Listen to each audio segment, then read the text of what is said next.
sehr. Ebenfalls einen schönen guten Abend, meine lieben Damen und Herren. Wie Sie alle wissen, haben wir in den letzten paar Jahren diese sogenannte PISA-Studie gehabt. Und ja, eigentlich ist klar, wir haben es jetzt schon gehabt, weil 5 Jahre bei uns gar nicht lesen können. Ne? Ja, und deswegen haben wir uns überlegt und haben eine Sprache entwickelt, das ist quasi beim Sprechen übersetzt. Das Ganze nicht von EU-Englisch oder Polnisch. Eine kleine Anekdote natürlich dazu. Wir treffen uns auf einer Baustelle, einen Facharbeiter mit Migrationshintergrund. Der wird willkommen geheißen mit "Wer bist denn du?"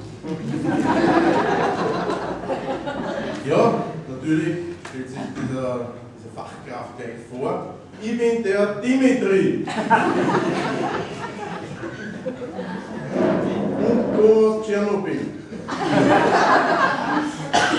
Der Kollege von der Firma stellt sich dann ebenfalls vor und sagt: Ich bin der Helmut.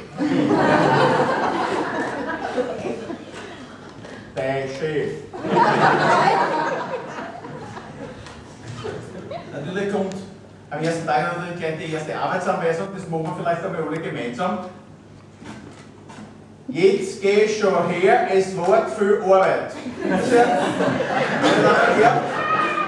Jetzt? Schon her, es wird viel Arbeit. Sehr gut, wunderbar.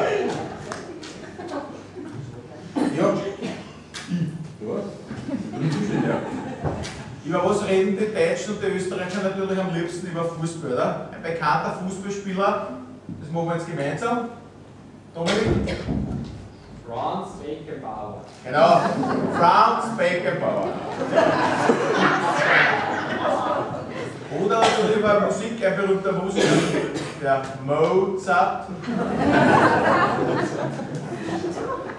Und den haben Österreicher und Deutsche gemeinsam geliebt.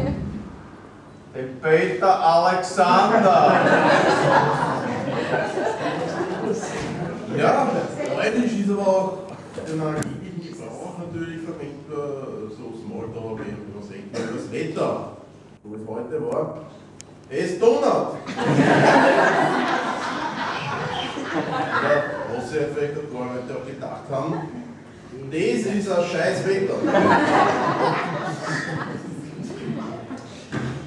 Ja, natürlich, wieder zur Baustelle, eben Baustelle zurück.